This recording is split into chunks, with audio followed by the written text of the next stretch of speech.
салом, имрӯз ҷумъа 12 ноябр аст. барномаи ахбори озодиро ман хиромон бақозода тақдим мекунам. сархати хабарҳои соат аз ин қарор аст. ширкати ҳавоии Белавия бо талаби Туркия аз интиқоли шаҳрвандони Ироқу Сурия ба Минск худдорӣ мекунад. буҳрони муҳоҷират дар марзҳои Аврупо шиддат мегирад. расман маҳдудият нест, вале барқ ҳам нест. сокинони Тоҷикистон аз барқи тоҷик талаб доранд ки уҳдадориҳои қонуниашро иҷро кунад. ман намехӯрам, гӯшна мегардам, свет ма пур мекунам ки ман дар рӯшанӣ бошам дар гармӣ. ҳам бору мошини соҳибкоронро мусодира кардандру ҳам латукӯбашон карданд. даъвои ду соҳибкорзан аст сӯхт бо идораи гумруки вилоят. бору фурорду мошини мана ҷавоб диҳад. хайр бор ба шубҳаошон бошад, мошини ман ҳама документаш ҳай. ширкати давлатии ҳавоии Белавия имрӯз эълон кард ки бо дархости мақомоти Туркия интиқоли шаҳрвандони Ироқ, Сурия ва Яманро ба Беларус аз Туркия хотима медиҳад. ин қарор дар пасманзари буҳрони муҳоҷират дар марзи Беларус ва Иттиҳоди Аврупо қабул шудааст. мақомоти Минск барои эҷоди буҳрон дар марзҳои Иттиҳоди Аврупо мавриди интиқоду маҳкумияти ғарбу Аврупо мебошанд. Беларус барои ба марзҳои Аврупо тела додани ҳазорҳо муҳоҷирони ховари миёнаву Африқо танқид мешавад. ахиран Брюссел дар як даъваташ аз чанд кишвар аз ҷумла Тоҷикистон хост ки парвозҳоро ба Беларус маҳдуд кунанд. ин мавзӯъро ҳамкорам Шаҳлои Гулхоҷа таҳқиқ кардааст ва ҳоло ӯ бо мо дар студия мебошад. Шаҳло, оё заминаи чунин даъват ба Тоҷикистон чӣ буда метавонад? воқеан ҳам хиромон буҳрони муҳоҷират дар марзҳои Беларус бо кишварҳои аврупоӣ шиддат мегирад, вале дар ин росто ба Тоҷикистон ҳам муроҷиат кардани мақомоти Беларус хиромон мақомоти Брюссел дар душанбе бештар бо тааҷҷуб қабул шуд. суҳбатҳои мо бо намояндагони сохторҳои дипломатии Тоҷикистон ва Аврупо нишон дод ки онҳо то ҳол дар бораи эҳтимоли дар марзҳои аврупоӣ ҳузур доштани муҳоҷирони тоҷикистонӣ иттилоъе надоранд. воқеан ҳам дар гузаштаҳо даҳҳо паноҳҷӯи сиёсиву иқтисодии тоҷикистонӣ маҳз тавассути Беларус ба Аврупо роҳ ёфта буданд. ҳоло масъулон дар фурудгоҳҳои Тоҷикистон ва ҳам бархи билетфурӯшиҳо ба Радиои Озодӣ гуфтанд ки то як моҳи пеш ҳавопаймоҳои чартерии ширкати Белавия ба самти Беларус парвозҳо анҷом медоданд. парвозҳои доимӣ бо Минску Душанбе вуҷуд надоранд. ба гуфтаи ҳамсӯҳбатони мо аксари харидорони ин билетҳо шаҳрвандони Тоҷикистон яъне муҳоҷирони корӣ мебошанд ки бо ҳадафи ворид шудан ба хоки Русия ба Беларус парвоз мекарданд. шаҳло, то ҷое медонем ҷомеаи Аврупову ғарб Беларусро барои истифодаи инсонҳои бенавову фирорӣ аз ҷангҳои кишварҳои сеюм ҳамчун силоҳ дар даъвоҳои сиёсия шадидан интиқод карданд. дар ин замина чӣ тафсилоте ҳаст? бале хиромон буҳроне ки бо паноҳҷӯён дар марзи Беларус ва Полша ба амал омадааст рӯзи панҷшанбе дар иҷлосияи шӯрои амнияти созмони милали муттаҳид матраҳ шуд. узви Аврупоии шӯро ва ҳам Амрико Минскро дар шиддат гирифтани авзо муттаҳам карданд.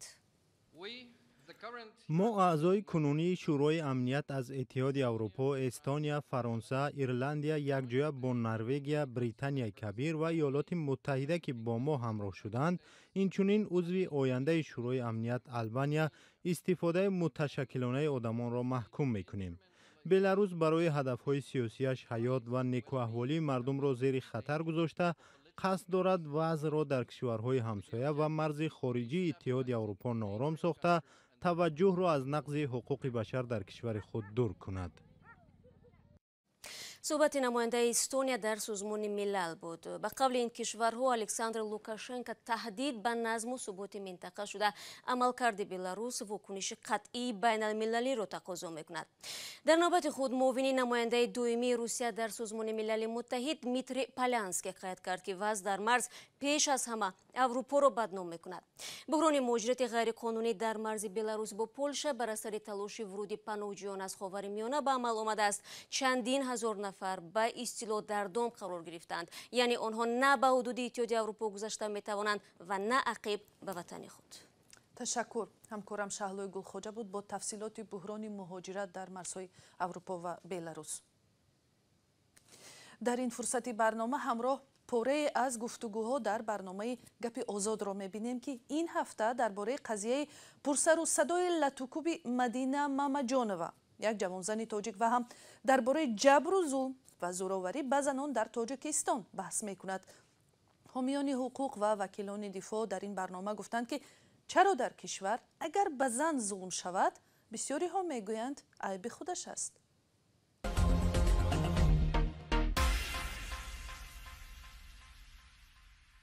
چرا باز بعد مدت این زن به نزد همون شوهر بدرفتار برمیگردد؟ به این شما چی میگویید؟ بله من همون استریوتیپ هایی که حاضر همون پرسیدید، یعنی وقتی که زن از عذاب و شکنجه زوراوران یعنی شوهر یا خشکامه یا دیگر گریخته به خانه پدر برد، تمام اطرافیان از جمله خود اهل عائله همون زن هم خود زن گناهکار میکند که تو باید وزنی میشدی، تو باید طاقت میکردی. خانم معظمه خان شما به این مسئله چی میگویید؟ خود اهل عائله همون زن که پیشتر آمده است، یعنی که لطکوب شده است آمده است، اونها مجبور میکنند یا اینکه نصیحت میکنند که وای زنها باید برگشته روند، تحمل کنند همه چی که گذشته است. این چنین باید یعنی ببینید، یعنی خود زنها نصیحت میکنن، راهنمایی میکنن که نه برگرد و به خانه رو.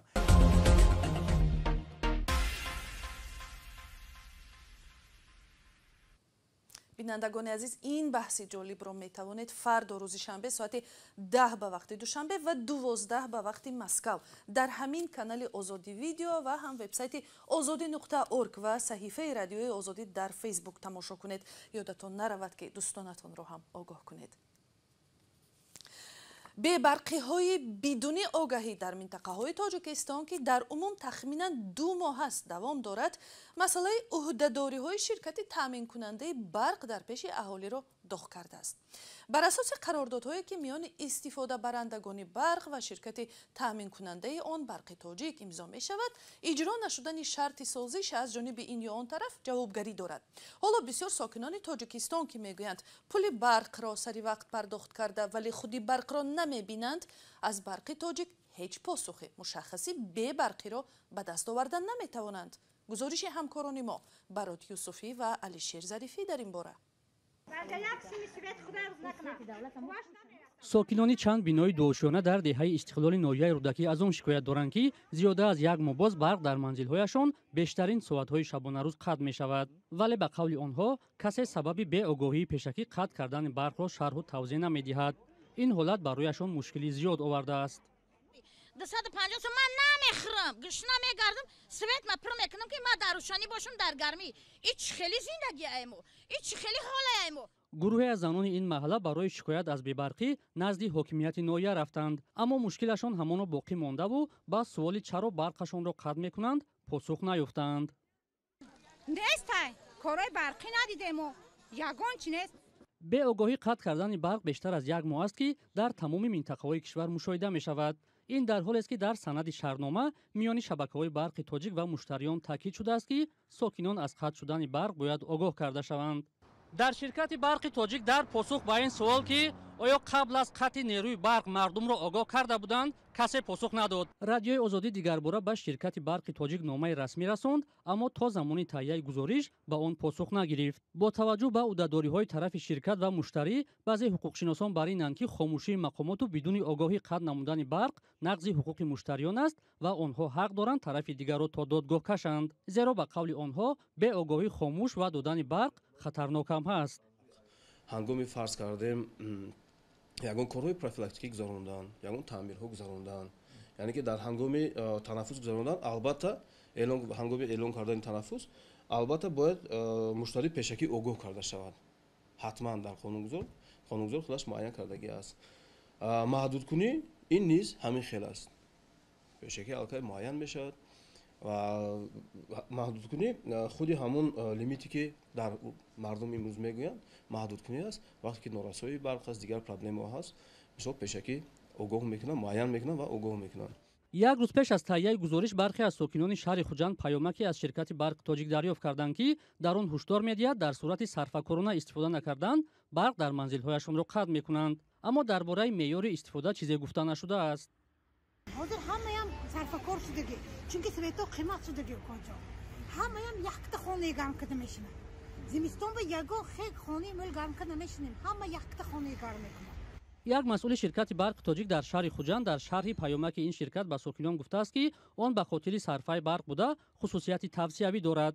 мақомоти тоҷикистон соли 2017 эълон карданд ки лимити барқ дар тоҷикистон ба моли таърих табдил шудааст, вале бо гузашти 4 сол ҳанӯзам ҳолатҳои қатъи барқ такрор мешаванд.